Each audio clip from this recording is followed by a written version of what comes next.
Hello, and welcome to another edition of Barca Fan Voice. Today I'll be looking back at Barca's 2-0 victory over Levante last night. A good result which puts us 5 points clear at the top of the table, with Madrid playing on Thursday, but it was a disappointing performance. The best news was the return of Ansu Fati to the team, with the 17-year-old opening the scoring for Barca in the 42nd minute. Barca made 5 changes to the team that beat Mallorca 4-0 on Saturday. Apart from Ansu Fati coming in place of Martin Braithwaite, we had Clement Lenglet and Junior Firpo come in defence for Ronald Araujo and Jordi Alba. And in midfield we had Ivan Rakitic and Arthur Melo in place of Frankie de Jong and Arturo Vidal. So Barca lined up with a 4-3-3, Ter Stegen in goal, a back four of Sergi Roberto, Gerard Piqué, Clement Lenglet and Junior Firpo. In midfield, Sergio Busquets, Ivan Rakitic and Arthur Melo. And up front, Leo Messi, Antoine Griezmann and Ansu Fati. Levante, on the other hand, came to defend with a 5-4-1 system with a diamond midfield. You might call it a 5-3-1-1. And Barca really struggled to break it down. We could easily have gone behind in the game. Levante had 2 really good chances early on, both falling to their striker Guerrero. But Clement Lenglet got back to clear off the line on the first one, and the second shot went skidding across the face of the goal and went wide. It was a big let-off for us, but after that we generally dominated, but there was very little penetration to get through.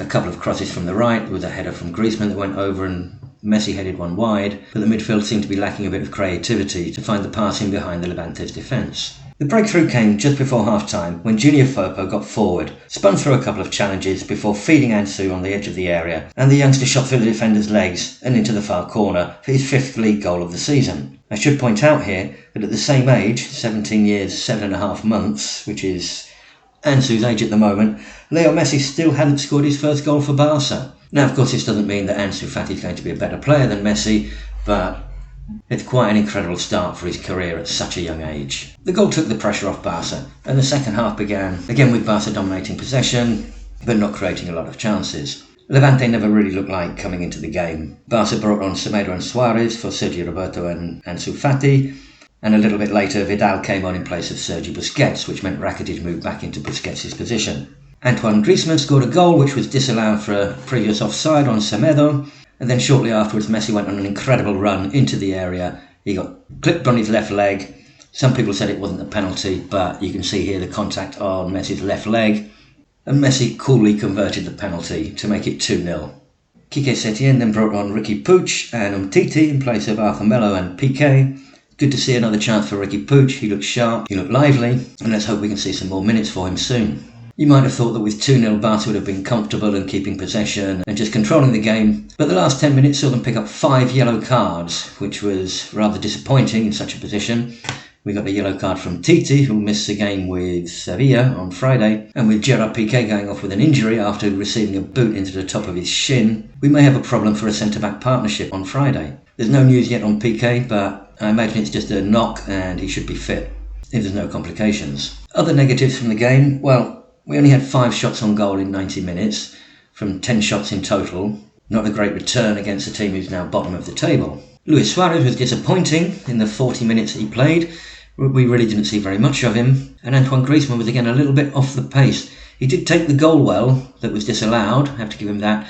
And he did work well defensively. You saw him robbing the ball in the 90th minute in Barca's penalty area, but he's still not really connecting with the other forwards up front. In midfield, Arthur Melo and Ivan Rakitic, while going through the motions, neither really created anything of importance and didn't really leave their mark on the game. However, there were some positives. Ansu Fati scoring another goal is definitely a positive.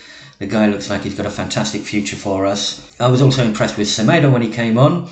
He's so quick, he offers more of a threat going forward, and his speed's also important for covering at the back. I hope to see him get a start against Sevilla. And it was also good to see Riqui Puig, who looked very good for the 20 minutes he came on. As I said, very lively.